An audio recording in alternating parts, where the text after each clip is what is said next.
Welcome to Arts for the Health of It, a podcast where you will discover creative ways to improve your health and well-being. Someone may have told you that art isn't for you, but they were wrong. Anyone can create arts for the health of it. No talent or experience necessary. I'm just a little songbird, try to fly my way homeward with the melody, and I make the beat, don't know where it'll take me, cause when I'm in the dark of night, I sing my way back to the light. Come along with me and your heart will see that a song changes everything. Oh, oh, oh. Hi everyone, I'm Richard Wilmore, host of Arts for the Health of It. We're live on Facebook and Twitter and YouTube. So if you have questions for our guest today, make sure you ask them in the comments. You can be part of the show. Stanzi's out sick today, so we're flying solo, so we'll see what happens. Hi, Kate. Hi, Richard. How are you today? I am great. How are you? I'm good. I'm good. Thank you so much for coming on the podcast today and talking about your new book, Everything is Perfect. Well, thanks so much for asking me. I'm thrilled to be here. Of course. I'm going to throw up a graphic of the book, Everything is Perfect, which, of course, nothing is perfect. Nothing about it was perfect. Nothing is, no. So can we start with you telling everybody what the book is about? Sure. Honestly, the theme of the book, and if I had it to do again and could give it a subtitle, it would be 10 years that taught me to trust my intuition. Basically, Everything is Perfect traces 10 years that were full of calamity for me, that had I listened to that small, almost silent voice, I may have been able to avoid. But hey, I had lots to learn. And in the end, that's what I pledged to do when I found myself in the midst of some pretty wild circumstances. Yeah, and you wouldn't have this book if you would have listened to it. You That's, probably have another version of that book. I hadn't thought of that, but that is true. That is true. What made you, because this is your first book, correct? Yes. So what made you decide I needed to write this down? Or were you a journaler before this? Or what made you decide like this needs to be written down? Richard, I've always been a storyteller. I'm great at a dinner party, and I do have a fairly wacky, I've often thought my life was sort of like a magical mystery tour, although some of it was nightmarish. I just encounter all kinds of wild things in the course of my days. So this story honestly compelled me to write it. And for many years after I divorced my second mistake, as I like to call him, I was a single mom with 2 little kids and a business to run. So I didn't have the time nor the bandwidth to write. And it wasn't until my kids were pretty much grown. I think my oldest was in college and my youngest was in high school that I really started to write. And honestly, I would wake up with whole sentences, the opening sentence to a chapter sort of downloading into my brain, and I would get up and write it out. So in terms of journaling, I certainly had journaled during most of the events that really were the catalyst for my book, but I was by no means a writer per se. I certainly could write a kick-ass art history essay because I majored in art history, and you have to write those kinds of things. But learning creative nonfiction and how to write a book was a completely new and unknown undertaking for me. Was that scary at all when you first were? Was there ever a time when you were like, I don't want to do that? Or was it one of those like, I need to do this and I need to figure out how to do this? It was mostly that. And then as I started to do it, I would at times be kind of plagued with fear. My story is one that took place behind the scenes of a much larger kind of national story, at least part of my book.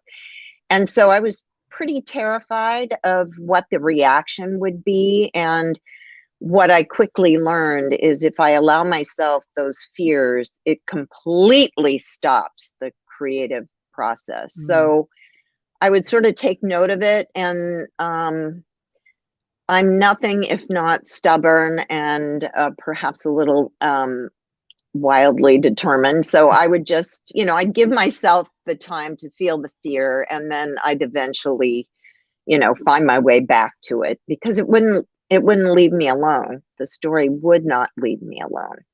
And how long did it take for you to write the book? I think I hear a lot from authors that they're surprised at how long it actually takes to get it, like the final draft. And what people don't know is like I don't think ever has an author written a book and then that version was released. No, never. And I think ignorance is bliss in that respect, because if you knew how long it took and what it took to actually bring a book to market, I don't know if I would have, although like I said, I'm stubborn and I tend to do things. But for me, I would say when I really started taking classes, which is what I had to do, I took creative classes in creative nonfiction, narrative nonfiction. I think it probably took me a good 5 years of writing chapter by chapter, and I am in no means a chronological writer. I have to write where my energy is. So it was, a lot of pieces that in the end I was able to string together in an arc. But I would say it took a good 5 years to write it. Then there were revisions. Then you have to find an agent. Then the agent has to shop it. And honestly, it's a situation where you have no control over the outcome. And that part of it for me was a little challenging. But and then COVID happened and the election happened, so there were all kinds of things on the path that kept pushing it further into the future. But I always like to say, when you're writing a book, and to your listeners, if anyone decides to undertake writing a memoir or just writing essays or for themselves, I always say, don't push it. It's kind of like first you have to live it, you have to live the circumstances. Then it takes, at least for me, years to process. And then I felt like, okay, I want to write it. But that process, from the time the inciting incident, let's put it that way, happened to the book actually coming out was probably about 20 years. The last 10 of it working to write it and get it out. So it's a long process. After all that time and all that energy spent, what does it feel like to have it, like it's complete now? You can't go back, you can't revise it, it's 20 years of your life is now out there, and it's like, what a giant chapter to close. No pun intended. And I will say that has been the greatest gift, is closing that chapter. And I'd love to speak to that, but it is it is kind of a wild experience to have the organizing principle of your life for, a decade cease to exist. It's I know a lot of writers who speak about post-publication blues, and I've had a bit of that for sure. It's kind of a wild experience. I am thrilled that the story is behind me, and one of the most amazing experiences I had in writing the book is that when I was writing it, scene by scene, I was writing it in present tense. I found that present tense was the only way that I could really access the memories and the feelings that I had about those memories. And so I was reliving it. And I got to say, there were days that it was not fun. At the end of all of that, when I had a draft, I was given advice more than once, or editors said, you have to put this in past tense. And I had resisted it. But when I finally sat down and was able to transform every verb and make the shift from present to past, Richard, it was like getting out of jail. It was like the story released me bit by bit. And that is one of the most, I still get goosebumps every time I think about it, because it was such an unexpected gift of writing that particular narrative. Amazing. I bet how it just changed, almost not changed the entire story, but just changed the entire feel of the story, probably.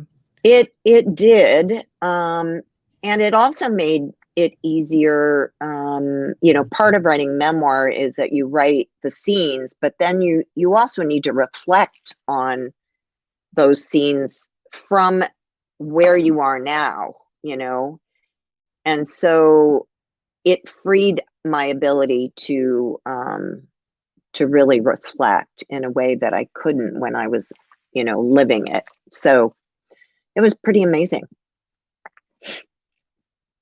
Helps if you unmute yourself. Oh.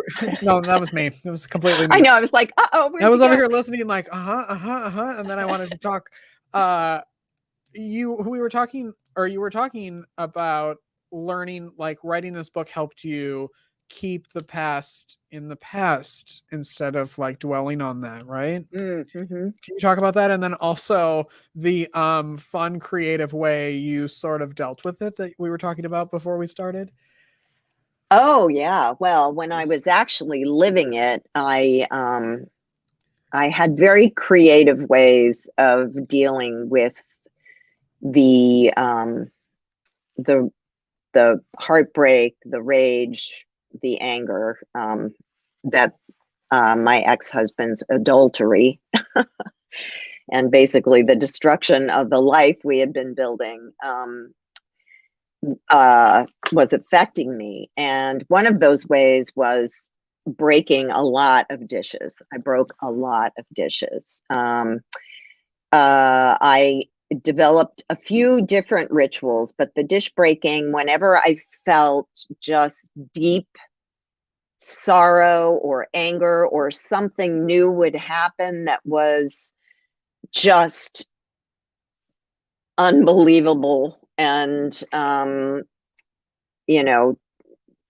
shattering, I would take another dish or two, and I had a little vegetable garden, and I would hurl them at the side of our garage. And as I mentioned earlier, my kids got in on this. They loved it. And when we'd run out of dishes, I would drive them to the Goodwill, and we would go to the housewares section and collect our own stacks. And we kept them out in the yard next to the little fence, the picket fence that divided the backyard from the garden. And, we would take turns. And I have to say, and I said this in my book, something in that shattering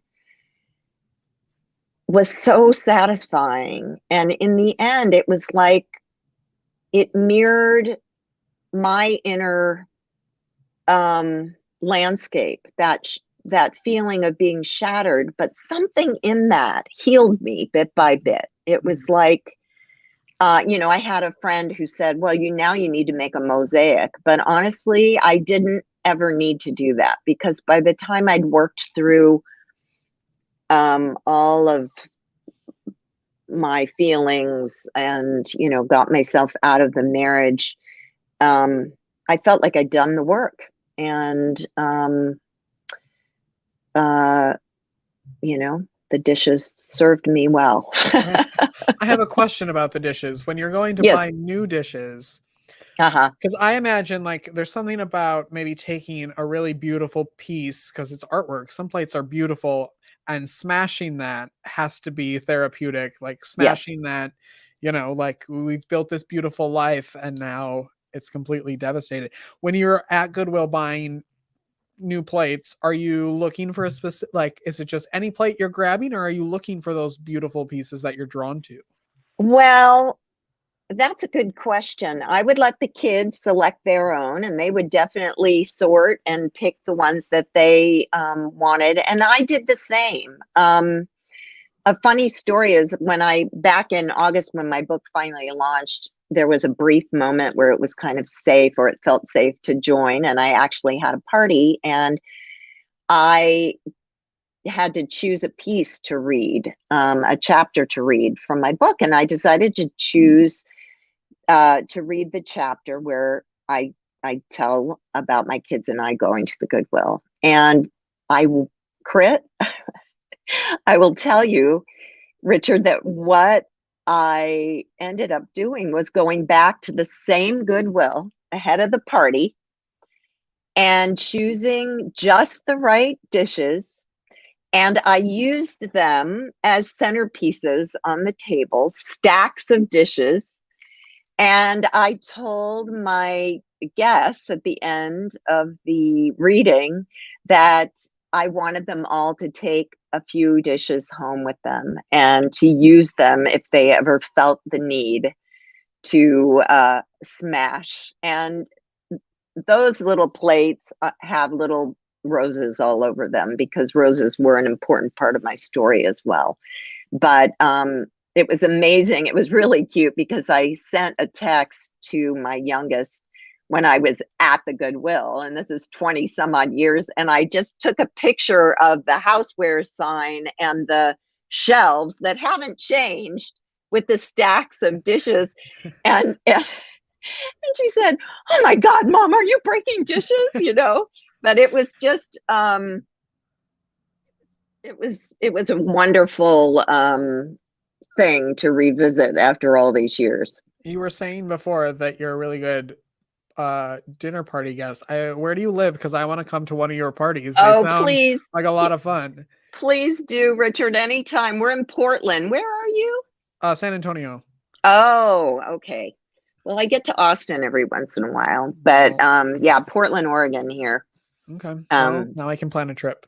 Yep. Do Oregon's on my list. Do it. Who would you don't tempt me. Who would you say the book is for?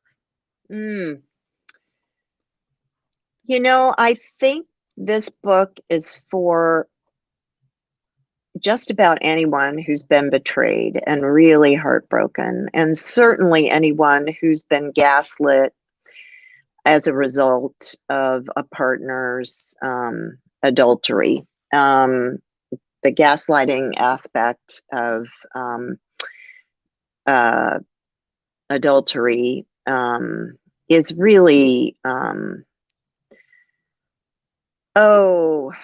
it's really damaging, and to your sense of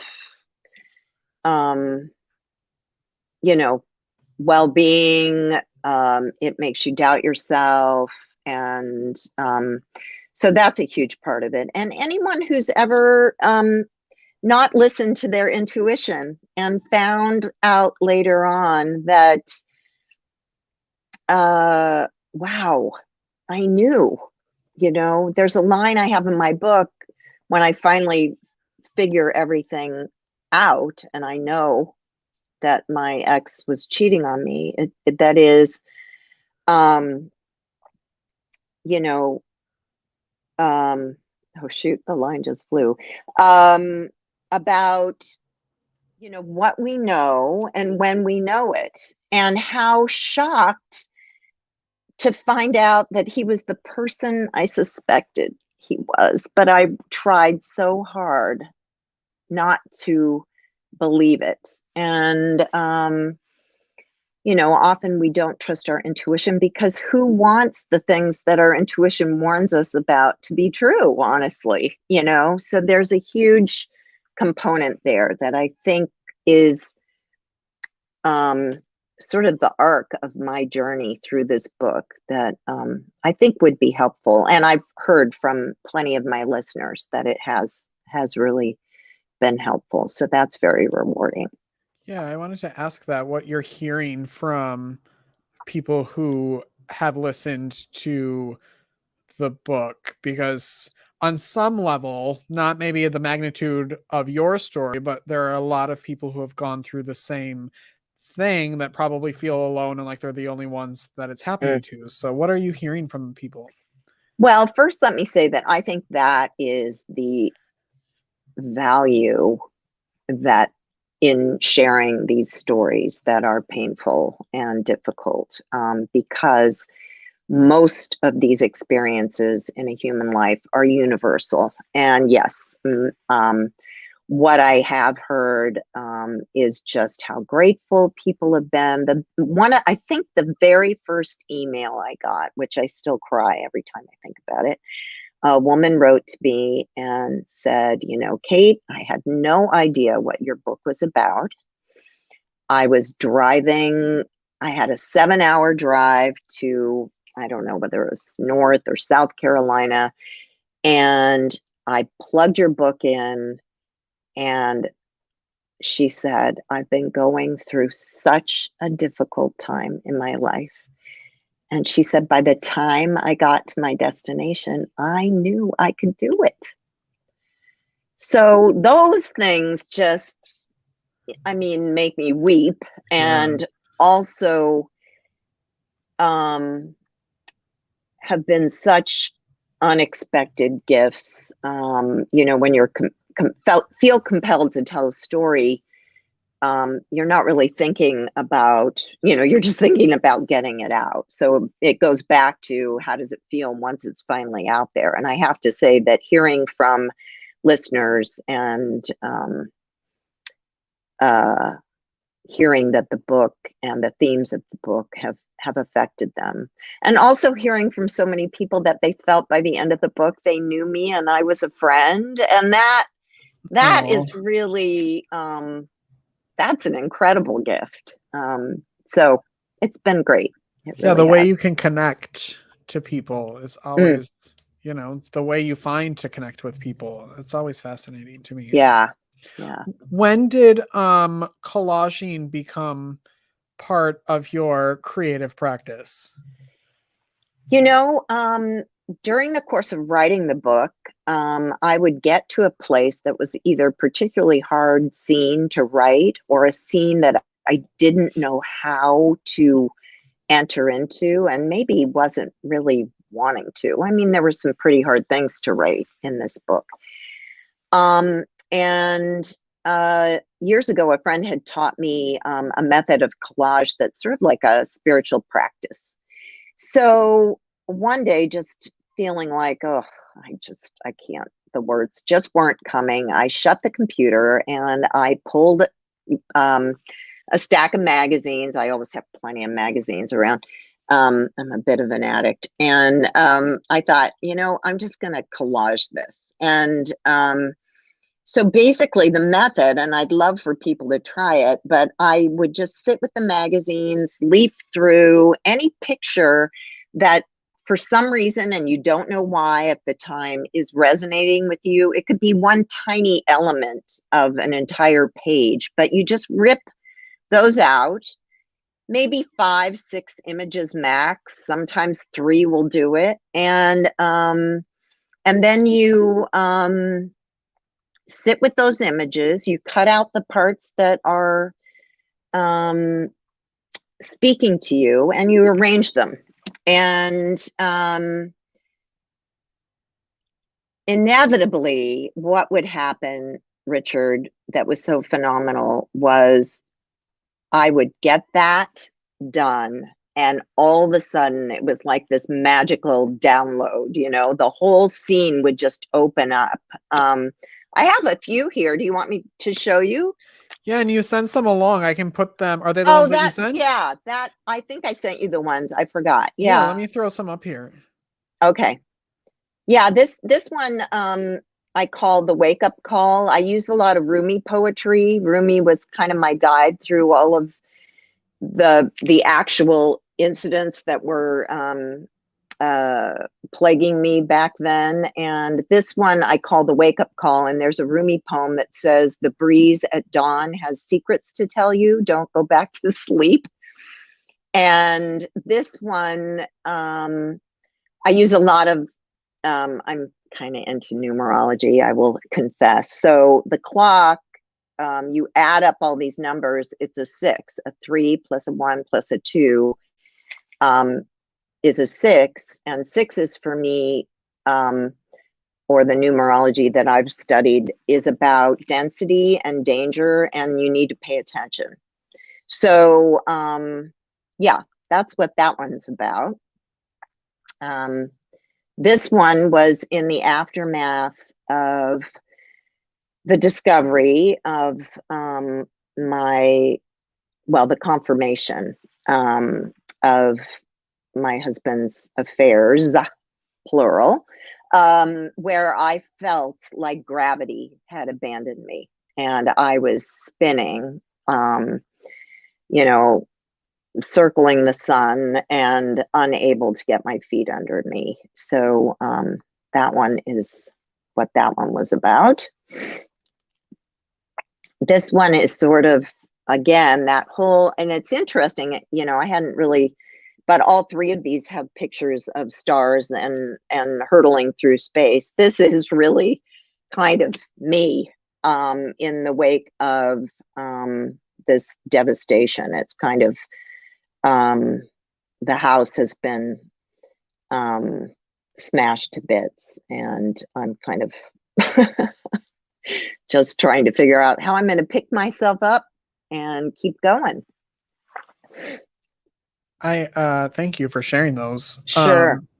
I think I love doing collages because one, we do it a lot with patients in the hospital because it's so easy, and it's it's so easy to pick up magazines and get magazines, and you can use any type of, it doesn't matter what it's on, but there's something, like you said, you don't even almost know what you're making until it's over. Yeah, and the method that my friend had taught me, you actually give the collage a title, and you can even ask it questions, which I actually use that in my writing. I'd make a little 4x6 card or whatever, and I just scribble some notes, and then the writing would just fly. And even if you're not writing, I think collage for anyone can be an amazing gift. And if you spend some time sort of meditating on what you've created, and I usually do before I start to pull the images, I ask to be guided, or whatever. And then again, when I'm going through the process of collaging them and then looking at what I've created, there's always a message there, and it is a mysterious sort of thing that happens. So I highly recommend it. Yeah, highly. What I started doing, which was doing collages with like the Christmas wrapping paper after Christmas, when everybody and then taking pieces of all the different types, putting them in a frame, and then I hang them every year as like a little memory of what happened last year. How cool. Because it's always like, Christmas wrapping paper is so pretty, and we spend so much money on it and then rip it apart and then throw it away. And that's a fabulous idea. I love that. So that's Yeah. another easy way to do it, and it's just like figuring out shapes. Like it's a very interesting Yeah. way to create art. Well, and I think all of our brains are constantly puzzling, and it Mhm. is very much like a puzzle, and putting a puzzle together, and figuring out just how the shapes relate to each other. So I love that idea. Well, Christmas. there I might try that this year. you should, and then you should send me a photo of what you make, please. Okay, I will. I will. Okay, good. What have you, since the book has been released, or even like the journey of writing the book and going back, what have you learned maybe about yourself, about life? We talked about intuition, but how has writing this book and getting into collaging changed you? Hmm. Well, I think more than ever, I learned about myself that I'm pretty tenacious.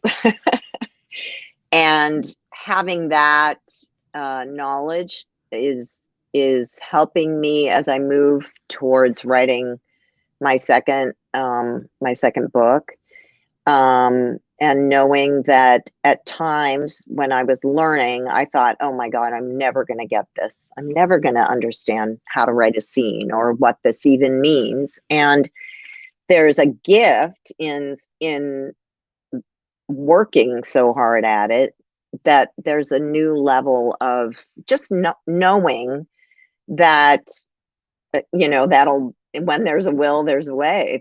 You find your way, even through the most difficult circumstances. And I think in addition to that, just being able to look at my story now as past, um, I have a new compassion for myself. And I think many of us need to learn to have compassion for ourselves. Um, there's just a knowledge, of, wow, that was really difficult. And I'm assuming many of the people you work with at the hospital are going through grave illnesses or, chronic conditions. And there is a certain resilience that we are able to kind of find when we're in the most difficult Mhm. of circumstances. Yeah, we give out journals to everybody in the hospital, and we hear a lot from the nurses. They don't like to really write while we're there, but we hear from the Mm-hmm. nurses that it's late at night when it's quiet and no one's around. They'll go in rooms and people are writing. And whether you're doing it for yourself just to document what's going on, or like Kate did, where it's going out to the public, I think writing is so important. It's that release, Yeah, It's once it's yeah. out there, then it's out there. It's an incredible release, and I would love, for your journalers to, try writing. I mean, I'm just fascinated to find out if it would be helpful. It certainly was to me to write, if you've got some situation, memory, some hurtful circumstance that you haven't been able to let go of, or it's just kind of constantly there, to write it, but write it in present tense, like it's happening right now, with all the detail you can put in it, and all the anger and rage or whatever it is, the sorrow that you're feeling, and sit with it, for however long it feels like you need to sit with it. And then try either later that day or the next day or the following week to sit back down with those same pages and rewrite it in past tense, and just see if it helps, um, you, helps us move, from what we hold on to, whether it be hurts or heartbreak or, um, fear. I'm just, it was so transformative for me. And I think it would be a really great exercise if it helped, other people. as well. I love that idea. And you don't have to sit down and write your entire story, but No. but yeah, Yeah. like the idea of just writing down something that that happened, or even Yeah, some incident yeah. that plagues you, or that you keep thinking about and you don't know why, or I yeah. If you ever try that with the people you see in the hospital, Richard, let me know I will. if it was a helpful process, and I'd be really curious. That would also be a great like workshop. All Yeah, right, now I'm just like business planning here with you yeah, on the right. podcast. That's But okay. what a great idea. I love that. How can people best connect with you, Kate? Probably best through my website, because all the links to my Audible book are there, but also all the press about my book. You can also send me, an email if you have any questions.